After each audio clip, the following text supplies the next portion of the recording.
Whoa. Okay. How do I say it, guys? Let me. Whoops. There we go.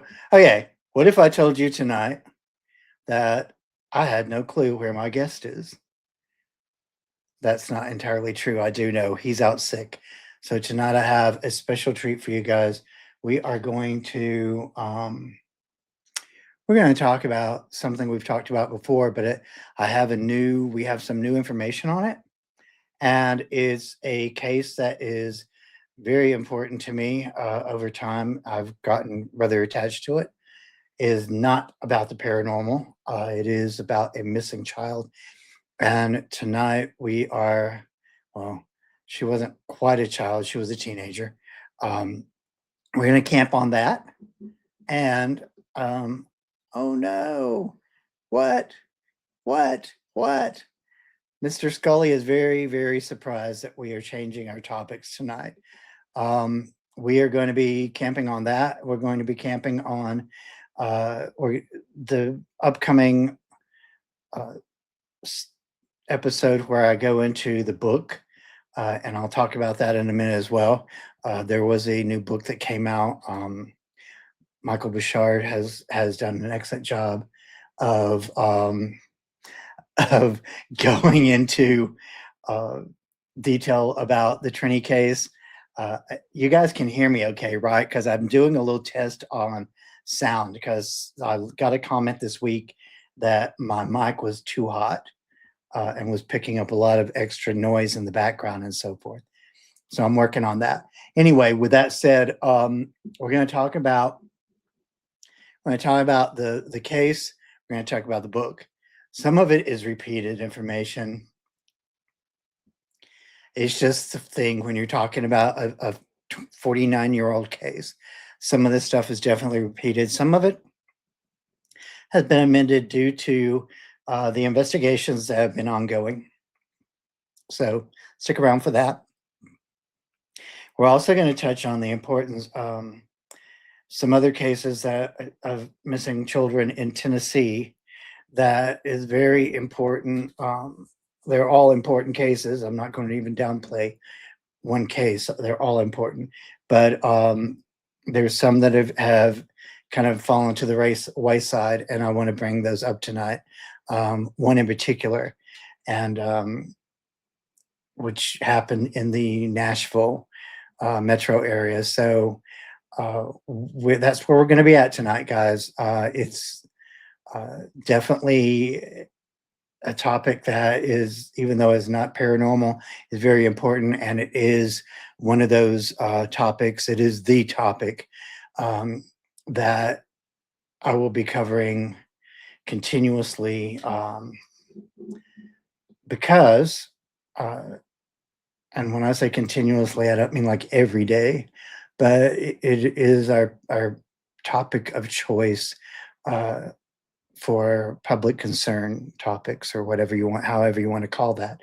I do know that, for me, um, this is kind of my way of trying to bring in and keep forward the stories of real cases of children that are missing, and they just need to be front and center. So if we can be a champion to that cause here at Magical Journey Podcast, then so be it, because that is my intent. So ever so often, you will be seeing stuff in the coming year on missing children cases and the importance of keeping those forward. Now, with that said, I do want to give you guys just a little bit of a thing. So this is kind of where we're at tonight. Real headlines, real fear, real history.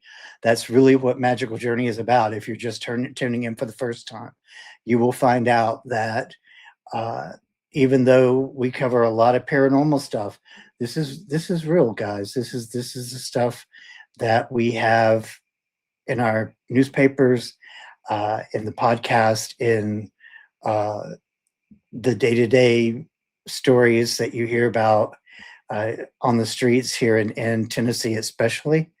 Uh, it's a thing. It's real, and this is where we camp at a lot of days. So be aware if you're new here that this is pretty much our goal, is to cover real headlines, real fear, and real history. And I don't want to be a fear monger by no means, but it's really hard to imagine these things not being a cause of fear and despair in people. So let's talk about for a minute. So here's the thing. I This happened a couple of months ago, 2 or 3 months ago. Um, yeah, because it was in October when the book was released.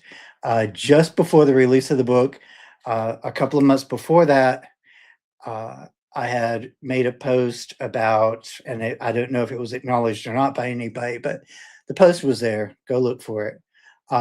About breaking news coming up soon with the Trenny Gibson case. Earlier in the summer, late summer, I had made a post about some breaking news coming at some point with the Trenny Gibson case, and then this happened. So, what sparked this? Um, First of all, obviously, the big story for those of us who follow this case and find it very important to us was this. So, Michael Bouchard, who is he's has a long time history in uh, police force. He's an investigator. He's an amazing investigator. Love him or hate him, because there are some people that don't like him. Um, because he can be a little bit crass, and and he's kind of controversial in that sense. But as an investigator, he's amazing, and he literally went to the extremes of finding some hard to find stuff. Laura Risti, who has like been an incredible asset to keeping Trini forward in people's minds for years now, uh, even said that some of the stuff that he found, she was very surprised about, because it was stuff that she had never come across. And Laura, even though she's out of Canada, and to my knowledge has never been to this area, has done extensive research and investigation into Trini, and she is not an investigator. She has no history with anything like that. So, with that said, um, the this book came out on the 49th anniversary of Trini's disappearance, which was October the 8th of this year. And I say that like I don't remember, because honestly, there's a couple of times when I've said October the 6th, and a friend of mine who's really into this case reminded me really quickly, it's the wrong date. That's not the right date. So hopefully I will keep that in mind from here on out. So Trini solved. Um, Everything that I'm going to go over tonight is kind of a precursor to this the episode I'm going to be doing early next year, probably in January, possibly in February, on this book. Now, some of you may wonder, because I have a habit of bringing in authors frequently, why not just bring Michael Bouchard in and have him talk about his own book? Well, here's the story with that. I am predominantly a paranormal podcast, and Bouchard apparently does not do paranormal. And he does not understand that I separate the Trini case from the paranormal, unlike David, what's his face, Politis. Bear with me, guys. He's cringeworthy in my note, okay? Because not everything is about Bigfoot, and what Politis did to Trini's story was absolutely horrible. He literally just he rewrote the whole story for his own purpose. So, and that is a fact. Um, Everything that Bouchard has to say about Politis and his thing revolving around Trini is much worse. Is much worse than what I have to say about it. Trust me, because he really was disappointed in what was in the book about Trini. So, with that said, let me just say there is nothing paranormal about this case. Trini's case, it was a very sad experience. It was a very unfortunate experience. It was an experience that could have been, had it not been for several human errors and human arrogance, this case could have been solved years ago. Like literally, it could have been solved during the search for Trini. But yet it was not. Thank you. Tom, dude, I'm telling you, I have like really put a lot of effort into trying to correct some of the mistakes with the sound. So I appreciate that. Let me just say that, before we even go any farther, I want to like just give you guys a heads up. Tom Franklin from the Eye of Jupiter will be joining me on the last episode of the year for an amazing show. So please check that out. It's going to be very worth it. And I'm excited about it. We're going to be recapping the year, and there's some exciting news about 2026 that I'm going to be sharing with you. So, y'all, buckle up, Buttercup. It's going to be a fun ride that night. And come join us. And I don't want to hear no excuses why you can't be at least watching.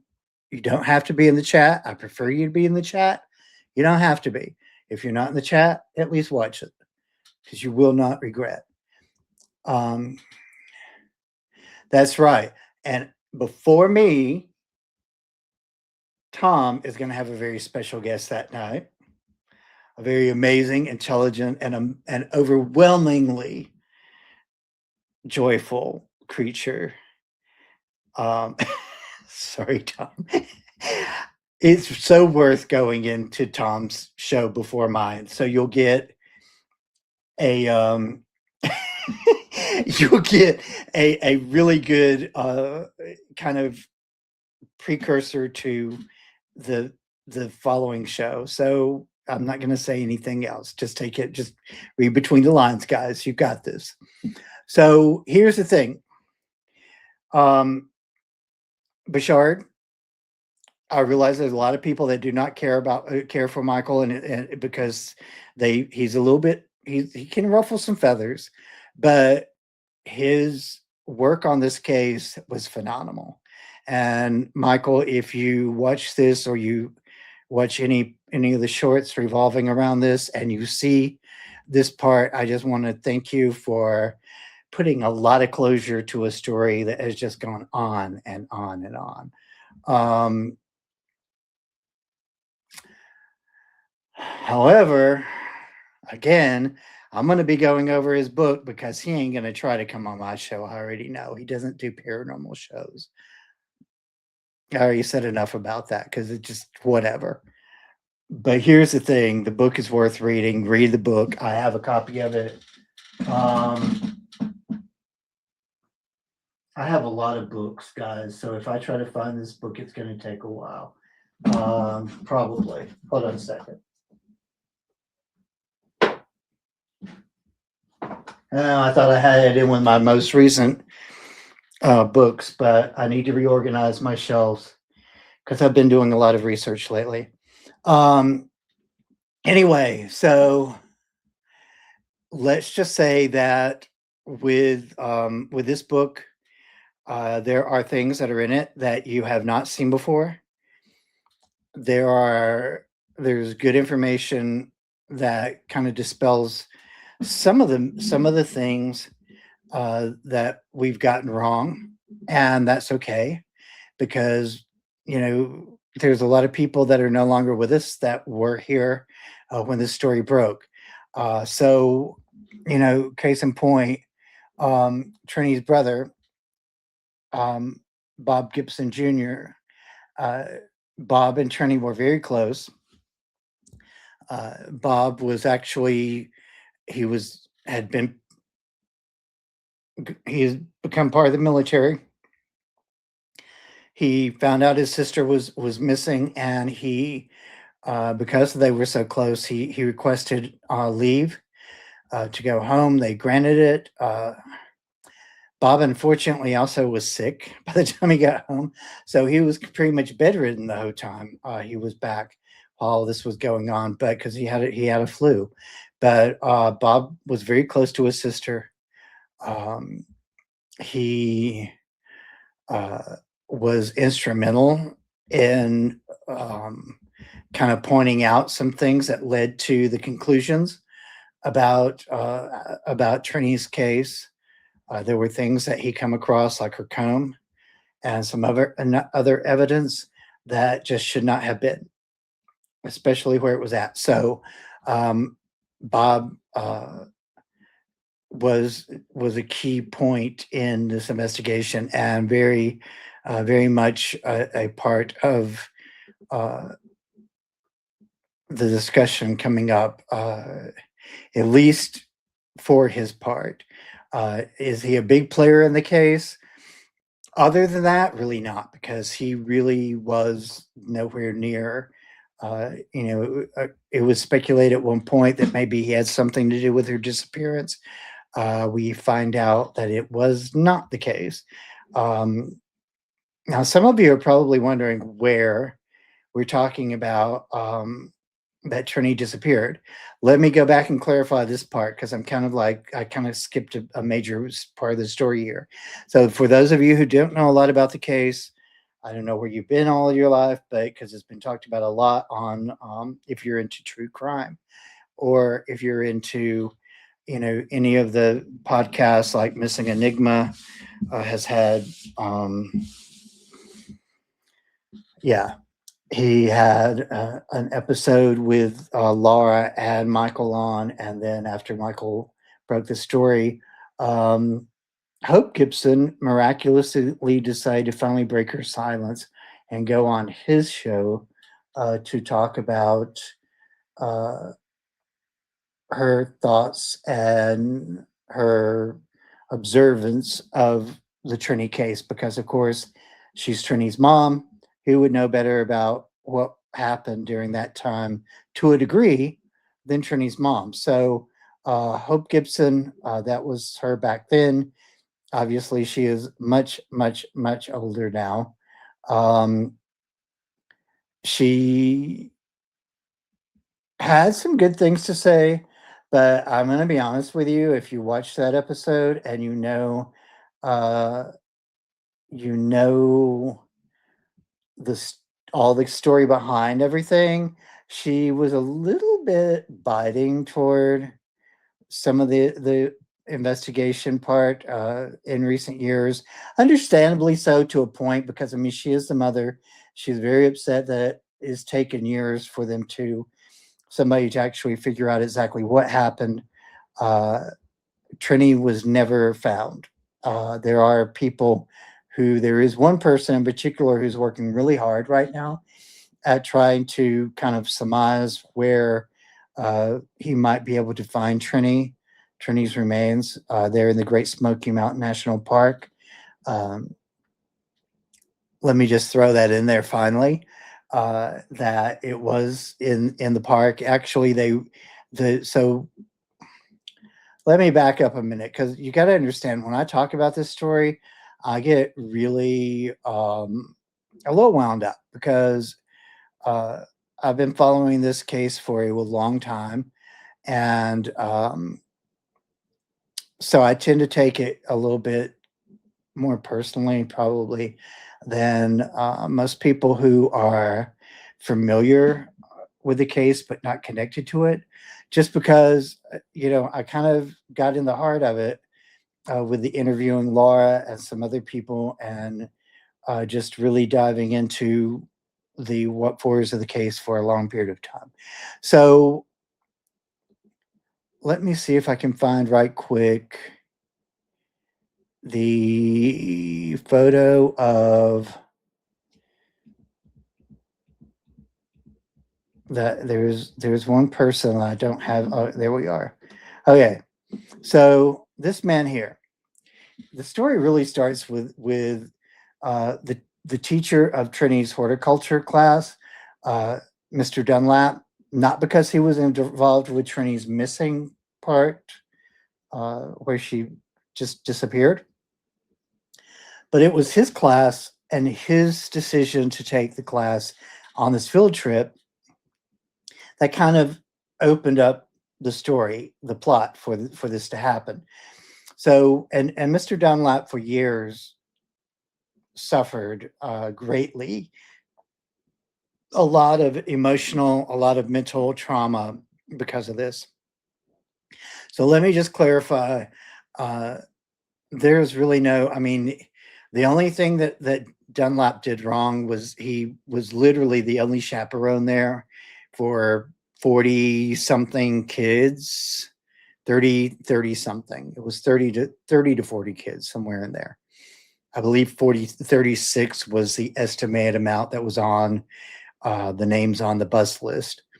So Dunlap, he kind of dropped the ball in that part with people saying, he should have probably called off the thing, whatever. Either way, Mr. Dunlap took his class like he promised that he was going to take. He didn't tell them until that morning where they were going, but they knew they were going somewhere. Okay, so he didn't want to disappoint. The weather wasn't great. It was actually pretty rank because this time of year in the mountains, like in October, it was cold and foggy and rainy. And they thought maybe the trip would be called off. Obviously, it wasn't. But so it really started with his idea to go to the mountains.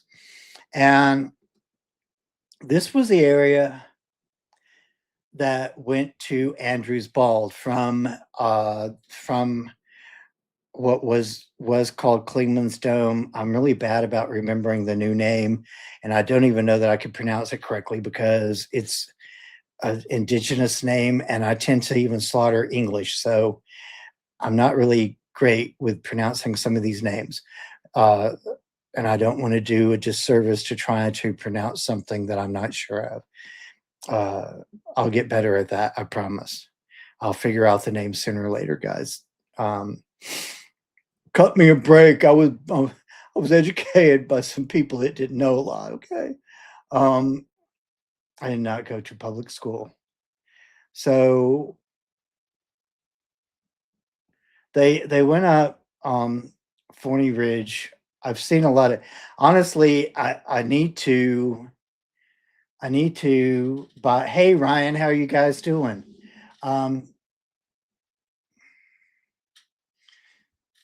I'm trying to get better at that, Pam. That is my goal for the coming year: is more photos on every episode.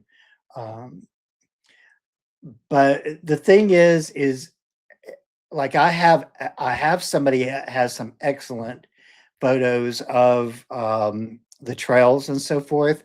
I would love to get him. I might actually get him on the show to talk about this case, and I'm going to see if he will share some of his photos of the trail, the actual trail that this happened on. He's hiked it several times, and he is so very like his information on this case is detailed. Like he remembers everything about this case. It's crazy. I love talking to him about it. He's very passionate about it. But this is where this started at.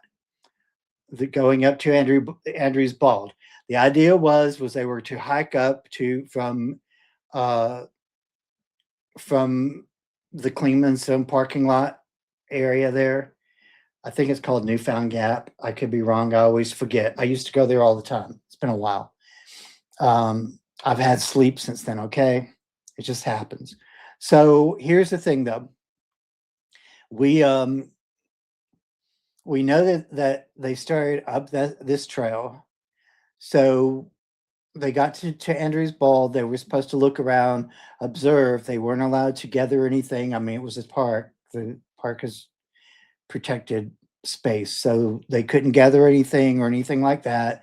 They were supposed to make some observations, kind of get a clue for the fauna and flora of the area, and just kind of you spend some time in nature enjoying it, because part of the horticulture experience, is kind of building a relationship with the plants. So that was kind of the gist of why they were there. Um, Trini, and I don't even, where did I put the picture of her? Anyway, I guess this is not a really great, this is definitely AI generated picture of Trini. Let me see if I can actually find the one that people are more familiar with here, because I really hate that AI generated picture of her. It's not what I'm used to seeing when it comes to Trini. Um, anyway, so Trini, you know, she was with the class. Trini was very much a creature of like, she was organized. She was kind of a creature of habit in that sense. Um, she didn't. Do I not have this? I could have sworn I had the picture of her somewhere in my files. I had to get this show going really quickly tonight. Like, I literally, Darren was trying. He was trying hard to come on, but he just was feeling horrible. And I told him, I said, don't stress it. Rest up, and I'll take care of the show. Um, Evidently, I just don't have. Maybe I thought I had it in the thing, but apparently not. Okay. Anyway, this is what we're going to deal with for right now, then, because I don't have that picture with me in this. So Trini, very organized, very, like, she was very responsible. She had a job, and so forth. And she was one of those people who, um, you know, according to her mom, she preferred being a homebody, reading, that kind of thing, to hanging out and so forth. So she didn't have, um, right, Darren hopefully feels better soon. I hope so. Um, Trini did not have um, the drive of a normal teenager. Like, she wasn't, her sister had friends and went out and did stuff. Trini was much more of a homebody, and much more like, uh, she did the work thing. She had a savings account. She bought some kind of really nice jewelry, which was part of the whole thing for a while. I'm not going to go into that right now, because the jewelry is not, it's important, but it's not significant to the immediate case. And we'll talk about the jewelry aspect of it probably when we talk in some of the future episodes about this case. Because this case, even though we know that we know what happened now, at least who was responsible for Trinity's disappearance. There's still some unanswered questions, and there always will be. But and we're going to be talking about this more in 2026, definitely. So with that, just know that Trini was not your typical teenager. She had a lot going on uh, at home. She had a little brother that she helped take care of. She was a person who liked to take care of the house and so forth. So here's the thing that I really want to bring to you guys' attention, because this is one of the places that the ball got dropped, and some of us feel like the ball kind of got dropped. That's not the one I want. Hold on a second. We'll talk about that in a minute. So originally, the search for Trini started like the minute that Dunlap informed Park Services that she was missing. They started pulling it together, trying to gather people to do the search. And while it was, while it was a search that, there was some effort made, um, honestly, several of us questioned how well the search went, how organized it was, whether the search, because, back at that point, they did things a lot differently back then than they do now. A lot differently. The weather was bad. Okay, the weather was horrible.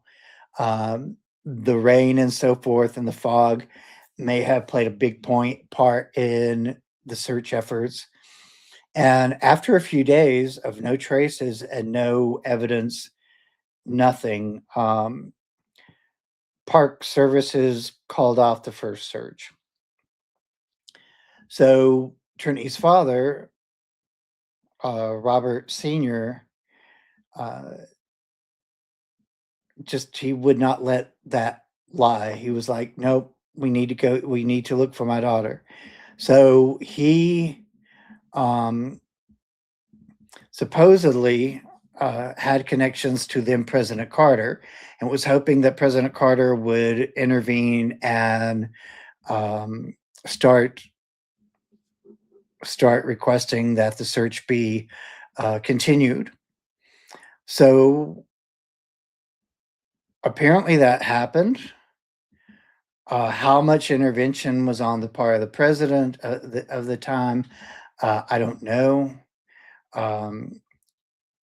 It's believed that there's one of the thoughts is that Gibson was connected to having worked with.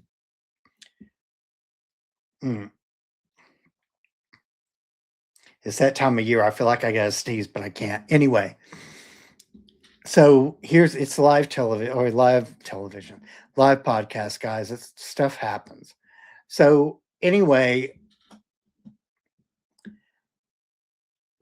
however it happened, however the connection happened, because there's a lot of things about Trinity's dad that it's really hard to say sometimes whether the stuff that he said was accurate or not. So whether he actually knew President Carter or not, who knows? Who knows for real? Apparently, he knew him enough to get the case started again. It looks like that's what we can say about that. I don't want to start rumor and speculation. I don't know, but here's the thing: the second search wasn't much better. They still didn't come up with anything for whatever reason. I'm sure weather played a part of it. I'm sure, they used search dogs. There was a lot of things found about the search dogs not being really accurate.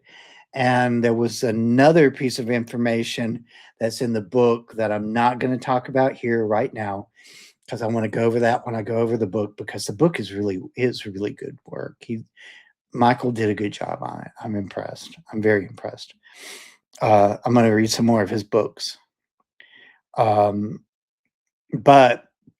with that said,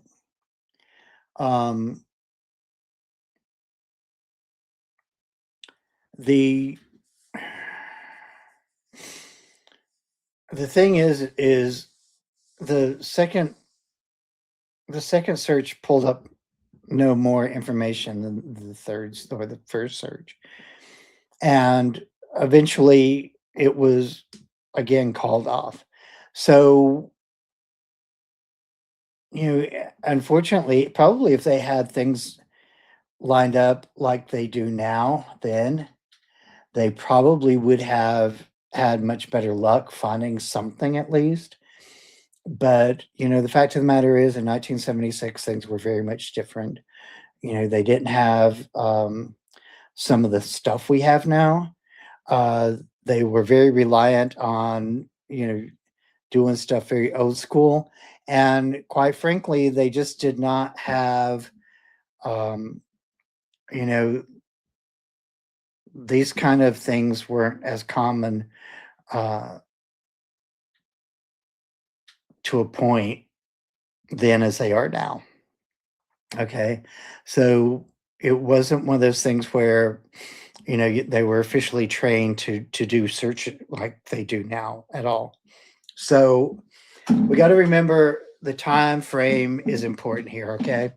Um, anyway, I feel like I'm kind of rambling a little bit, but the bottom line is this search, both searches failed miserably, and there was nothing ever really brought up about any no evidence, no nothing was found. So here's one thing I do want to bring up, and you know, we can. There's a lot of things we can say, and we can always everybody in any time something like this happens, everybody wants to try to find somebody to blame, and I get it. I get it. In this case, there's a lot of dirty players. It feels like the more you hear about things, and the more you read about things, and there's a lot of a lot of secondhand information and stuff like that. So there were a lot of people that were made to look really bad, and I'm not saying that they weren't really bad, but I'm just going to say that over time, even the best investigators, hit some points where there's just stuff, there's misinformation, okay, and so some of the people in these in this story, in this case, you know I feel like they got a bad rep. Calvin Bowman being one of them.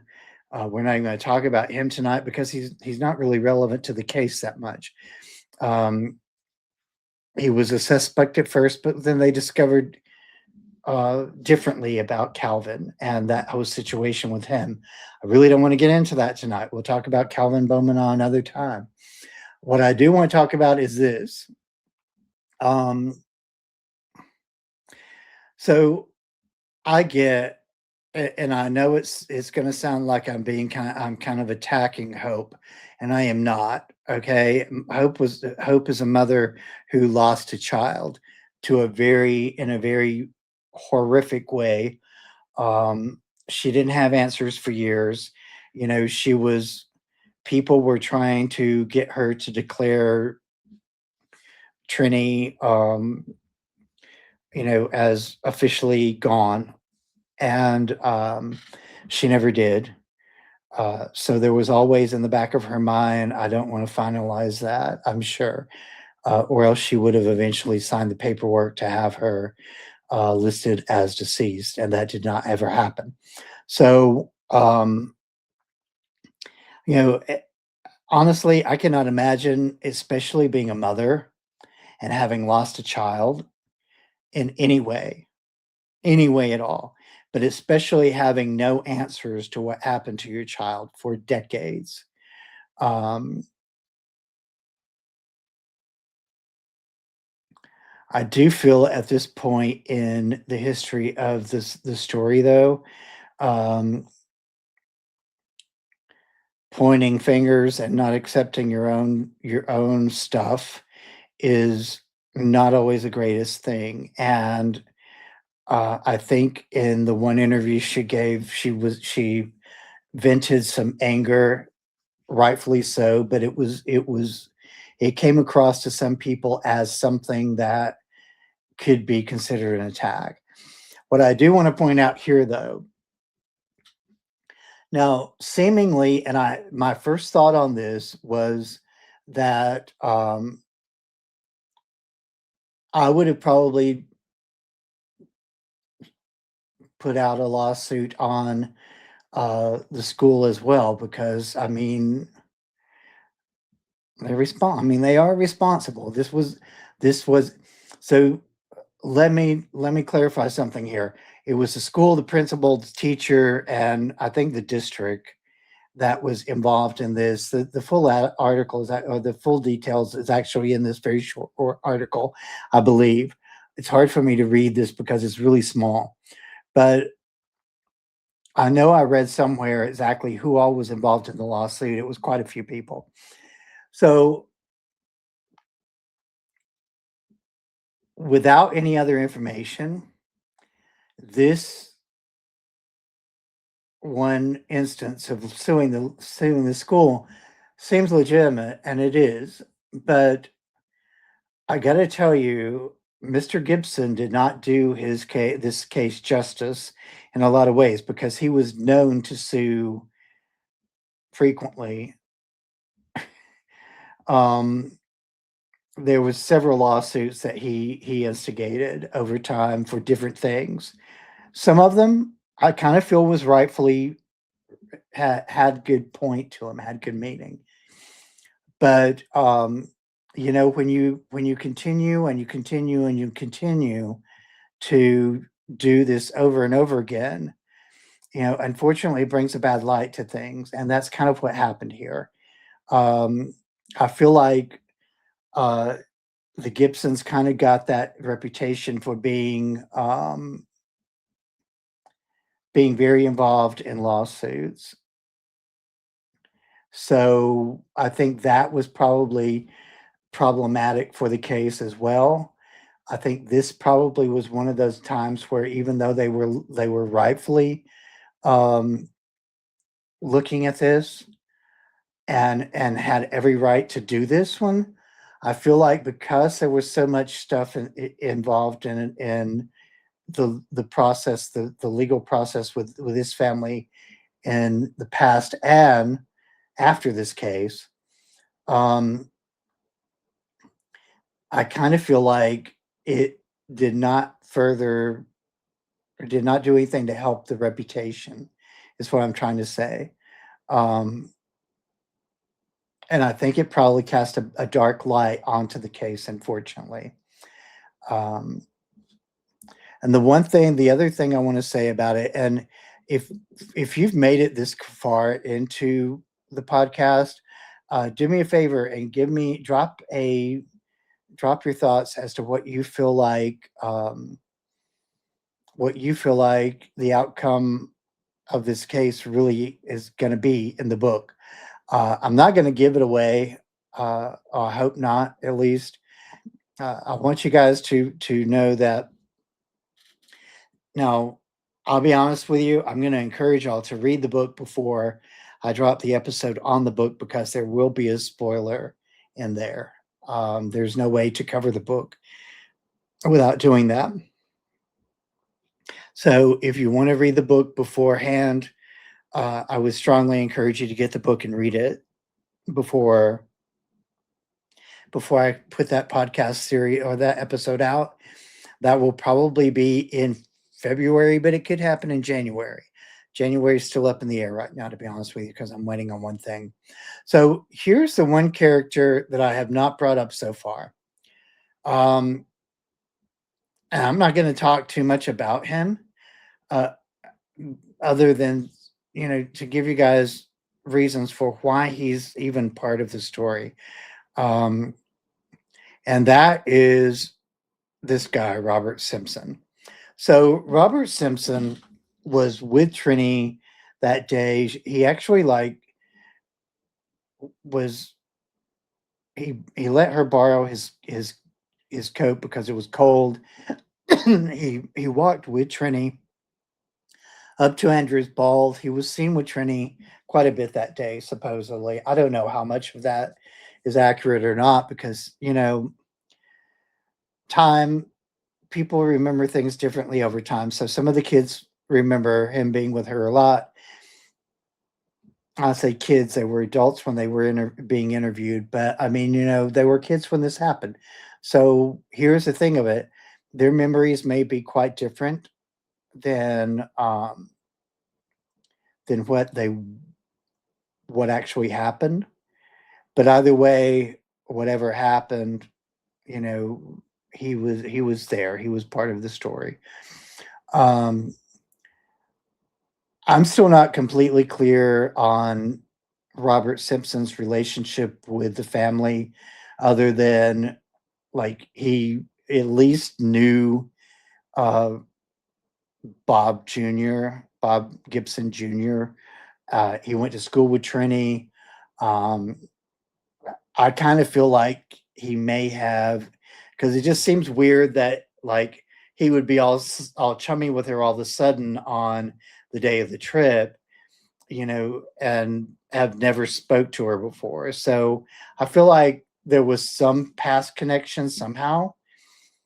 Uh, but unfortunately, everybody that, including him, that was around for this day, a lot of those people are gone now. They've deceased. So it's really hard to say what happened to him, and what happened to, what their relationship was. I guess is what I'm trying to say. Whether they were just acquaintances, whether they were friends, whatever. We don't know that. That information is just not there anymore. Hope in her interview in Missing Enigma kind of made it sound like that he didn't have a lot of attachment to the family, and yet when Trini disappeared, he was actually at their house answering their phone. So I don't know what that's about. I just know that that is something that even Bouchard brought up. So I have a feeling that was accurate. Uh, Tina Gibson, Trini's sister, was there when this event happened, apparently, where he came to the house and was answering the phone for the family. And he did some really weird stuff. He just did some weird stuff. He was literally everywhere. He was like Barbie. He was everywhere at once. And it was kind of questionable. His actions and reaction to everything was kind of questionable because of that. So, and when in the next episode where I talk about the book, we'll go over a little bit more about him. But just know that somewhere along the line, this guy Simpson is an important character to keep in mind. Go read the book. I really encourage you to go read the book. It is on Amazon. It is by Michael Bouchard. It is called Trenny Solved. It's easy. It's really easy reading. Michael does not bog you down with a lot of hard reading with this book. It's really easy reading. I think I read it in a day. If it wasn't in a day, it was like I split it in. I can't remember honestly, because it was one of those books that I just dove into, and I know I napped in between it, but I pretty much was all about that book. So I think I read it in a full day, and that was taking notes and other things. So, um, book is great. The book is very easy reading. The book is going to need to be read in order to follow what I'm saying in the next episode I do on the Trini case, which, like I said, probably February, could happen in January. I got a lot of people that I'm trying to line up for January, but I will say this before I go any further, because I do want to bring up the one missing case from this area at least before the top of the hour. So I got two more shows at the end of the year. I'm not going to give away next week's show yet. Yeah, I will. I'll just tell you now. Todd Applegate is coming on to talk about the Gimlin Patterson Gimlin video. Come watch that. It's going to be good. It's going to be good. It's different. What he has to say is very different. He's got some exciting news about the film. So that's coming up. I got Tom coming in on the last day of the last show of the year.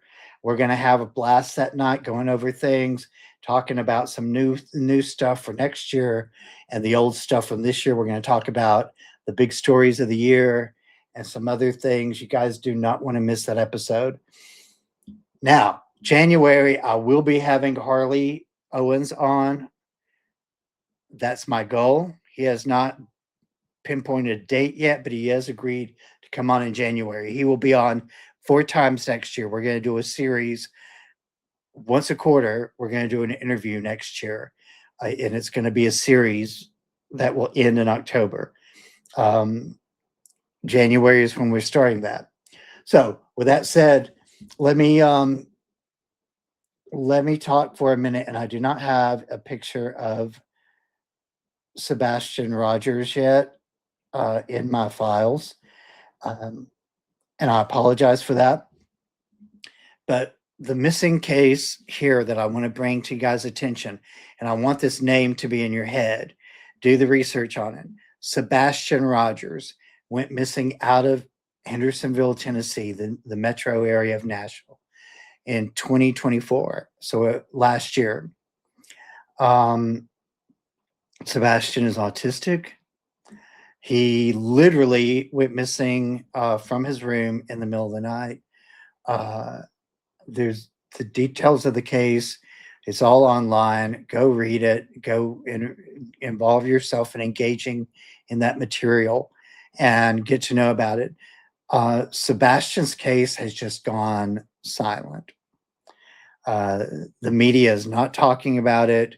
I've been in other places like other states where a case that was this talked about for a short period of time, had billboards up all over the state and all kinds of things. None of that's happening here.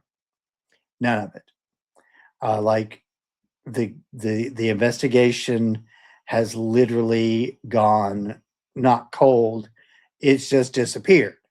Publicly, there's nothing. Now, does that mean behind the scenes they're not doing anything? I don't know. Because nobody's talking.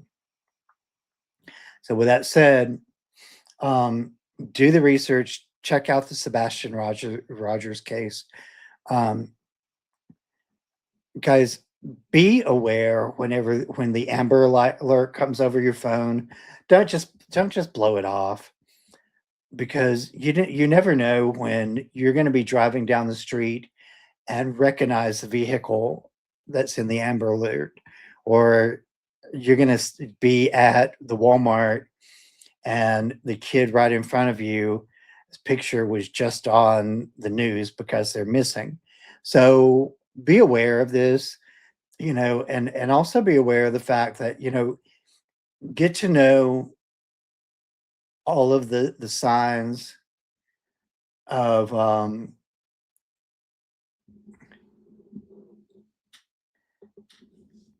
you know what, Pam? I'm going to put the link to that. Thank you for reminding me. The link to the Trenny Gibson book will be down in the description. When I repost some of the information later, in the next day or two, I'm going to go back and update this listing to what it actually is. I'm not going to do it right away because Pam put a lot of effort into putting this information out in its original content form for the story that was meant to be tonight. And I don't want to undo everything that she put a lot of time and effort into until it's time to. Okay. So give this link time to kind of cool down a little bit. And then I'll go back and update everything. I'll put the link in there. But meanwhile, Bouchard has a lot of books online. Look him up. Google. I'm going to put this back up. Google this.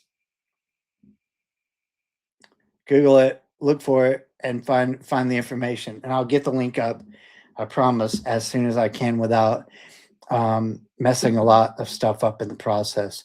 That's the unfortunate part of whenever you have a cancellation at the last minute. It does affect a lot of hard work in the promoting of the videos. But anyway, unfortunately, you just can't help it sometimes. Again, I'm not gonna beat the dead horse by repeating myself on this, but I will ask you guys again, please, when it comes to missing children, be proactive in keeping an eye out, knowing what we're looking for. If you research recent cases and find out if the children have been found yet or not, become proactive in this.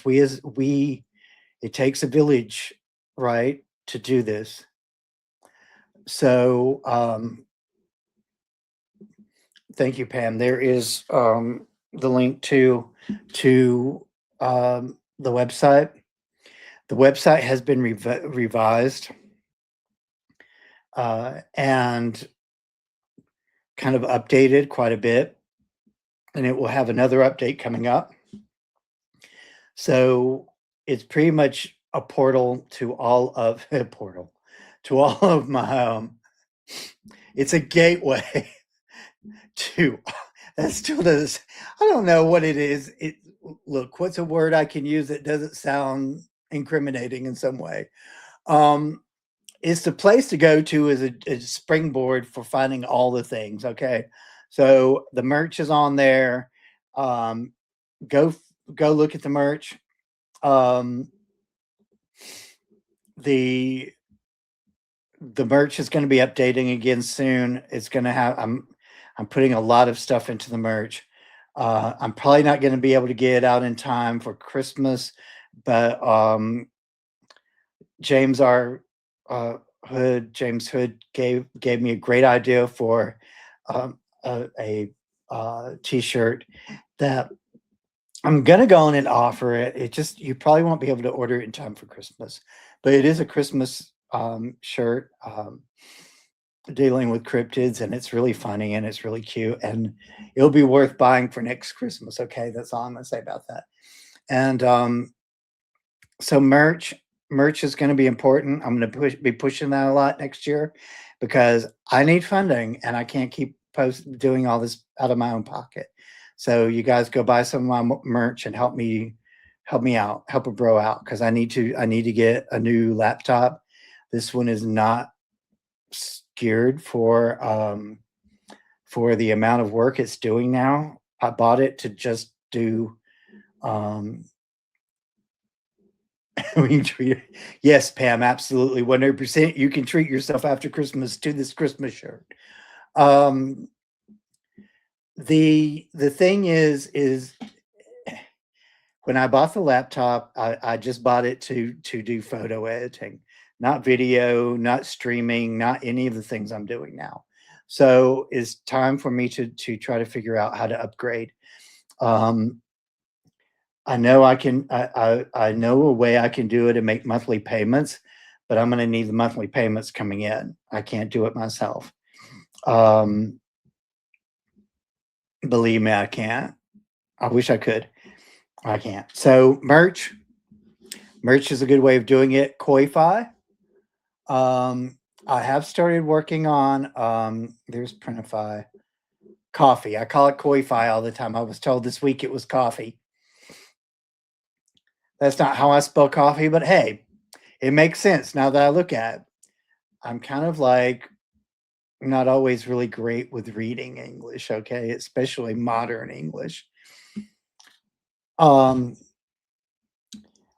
case that the Beth Collins case that I'm working on, I'm updating a lot of information now on the members section and coffee. So that is an active site now. There's not a lot of information. I'm working specifically on that case right now because there's a lot of stuff going on with that as far as stuff that I want to post into the members section of Discord. The information is housed on Discord. I will let you guys know that because some people don't like Discord. It's just the way that operates, and maybe eventually I'll have a better relationship with Patreon again. I don't know. That is not something I'm working on right now. Coffee is what I'm working on right now. So be aware that I will be promoting the heck out of that this next year. There's two types of memberships. There's the $3 membership that gets you some stuff, and it's good. The $7 membership is the one that you're going to get the most information and the most bang for your buck on. So that's what I'm going to be pushing next year as far as memberships go. I will tell you guys that my goal is to be monetized on YouTube next year as well. So you guys are going to see a lot of changes coming up. And Scully is like, "Oh no, again." You're kidding me. We're going to have more change. Yes, we're going to have more changes, Scully. And I know some of you are going, if that's Scully, does that make you Mulder? No, I'm not that cute. But Scully is incredibly amazed and stunned that there's so much going on tonight, so many changes at once. So you guys pray for Scully and hope that he recovers from this. You may be seeing more of him. I'm not going to go into a lot of that right now. We are at the top of the hour though, and it's been a great night. And I hope I haven't given you guys a headache rambling. I literally had about an hour or two to Pam. You're going to see a lot more stuff like that in the next year. My goal is to bring the podcast full circle to where I want to bring it to. And I've always wanted to bring my brand to the place I'm going to with it. We talk about serious stuff, but we do it with a little bit of lightheartedness because there's some serious, difficult stuff from time to time to deal with on this show. And I feel like bringing a little bit of humor. Tom has taught me a lot about humor and how important that is for some things. So Tom Franklin, thank you, bro, for once again being kind of a light in my path of understanding that humor is a good thing to bring to the show. And I really have. I've always wanted to bring the show to that point. I've always been kind of old school punk. I know I'm a little old for that now, but I don't care. It's just how I am. And so expect a little more of that over the next few months going into next year, and enjoy with me that part of the change. I will tell you guys this really quickly before I leave out for the night. I will be doing a live tomorrow on Facebook and TikTok. I know yet last week I missed the TikTok one altogether. I wound up taking a nap, honestly, and I didn't wake up until late at night. And I'm like, I'm not going to do TikTok at midnight. You're kidding me, right? I like sleep, okay? Anyway, with that said, you guys, thank you for joining. If you are seeing this pre-recorded, I'm sorry for the change, the abrupt change in plans for the night. It happens. This is a live. If you remember live television back in the day, anything could happen at any minute.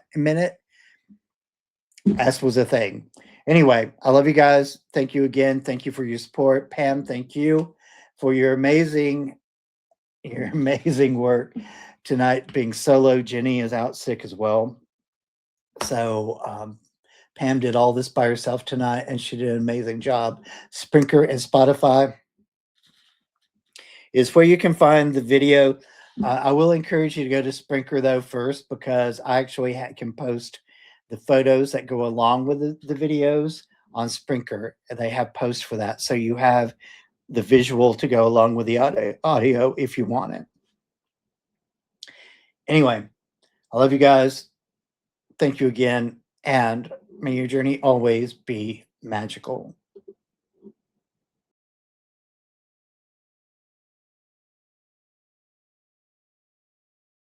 I've waited for so long to see when you come back to me. Through the wars and battles that were lost, we're born again, it's you and me.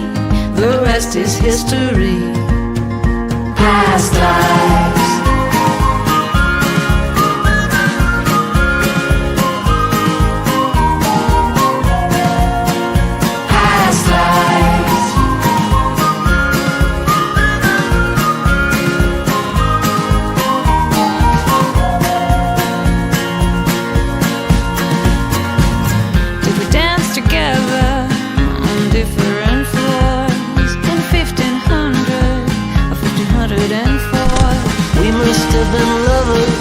We must have been